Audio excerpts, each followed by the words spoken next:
Okay, so ready for this. Today we're diving into Noah's Ark. Oh, yeah. But we're not just talking about the animals and the flood and all that. Right. We're going to look at some excerpts that reveal kind of these deeper layers of meaning, like almost hidden, you know? Yeah. What if Noah's Ark is like a guide for dealing with challenges? Hmm. You know what I mean? It's fascinating how a story like that, from so long ago, can still resonate with people today. Right. And it's been interpreted like in so many different ways. Absolutely, across cultures and time. Totally. So let's just like set the stage for anyone who maybe needs a quick refresher. Okay. We've got God, he's not happy with what humanity's up to, decides to basically hit the reset button with this huge flood. Oh, wow. But then there's Noah. He finds favor with God and gets these instructions to build an ark. It's like a giant lifeboat, basically, for his family, and 2 of every single animal. Which is crazy when you think about it. It's a lot of animals. So much, right? Yeah. Rain comes down, flood happens. Obviously, the ark is the only thing that survives. Right. They finally land on dry ground. Okay. Get that rainbow promise that there won't be another flood, and then they start over. Yeah. Pretty epic, right? Absolutely. And I think within that story, there's this really powerful metaphor. Okay, I like where this is going. So think of the flood kind of like wiping the slate clean, a do-over for humanity. Yeah. It's about destruction, but it's also about the chance for renewal. And it's a cycle we see all the time, even today. Okay, so far so good. But you use the word metaphor, which tells me there's more to this. Of course. What else is hiding beneath the surface of this flood narrative? Well, for example, look at Noah. Right. He's told to build this absolutely enormous ark. Like, that's a crazy task. Yeah. So for him to be obedient, even with all the doubt and people probably making fun of him. Oh, yeah, no, totally. It really says something about faith and trusting in something bigger than himself. That's a really good point. It's like he's building a safety net, It's a sanctuary in the middle of all this chaos. Yes. And it makes me think about how today we have organizations like the Svalbard Global Seed Vault. Oh, right. They're basically creating modern-day arks.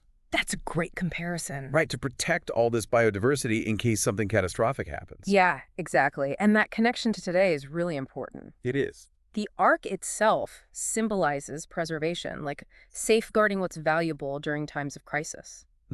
It's this reminder that even when things are really bad, there's always hope for a fresh start. So how does this ancient story with the floods and arks and everything actually relate to us today? Great. Like, we're not building giant boats or anything, most of us anyway. True, but I think it's about recognizing that cyclical nature of life. Okay. The floods, the arks, the rainbow, it's all connected. Yeah.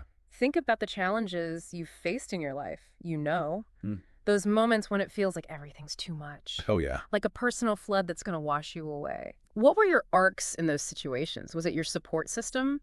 A belief that kept you going? That's deep. Or maybe even like throwing yourself into a project to get your mind off things. Wow. I never thought about it like that. It's all around us. We really do have our own floods and our own ways of building arks to ride out the storm. We do. But some people might say, hold on a second. The story also involves almost all life on Earth being destroyed. I see what you mean. Where's the hope in that? That's a really good point. It's a complex story, and Yeah. people definitely interpret it in different ways. Right. But for me personally, it's about that promise of renewal. Yeah. The chance to rebuild and do things better than before. Right. The rainbow, it symbolizes hope and a brand new start. Yeah. It's a reminder that even after destruction, there's this potential for positive change. This has been amazing. We went from a pretty simple story to like this multi-layered exploration of faith and resilience and starting over. It's a lot to unpack. It really is. And it makes me wonder something. What's that? And I think our listeners should think about this too. Okay. Could this story of Noah also be like a call to action? A reminder that we have to take care of our planet because we're facing some pretty serious floods right now. That's true. From climate change to all the social injustice. Yeah. What are we doing to build arcs of sustainability and compassion for the future? That's a great question for everyone to consider. Yeah, it's definitely food for thought. It is. Thanks for joining us on this deep dive. Absolutely. See you next time.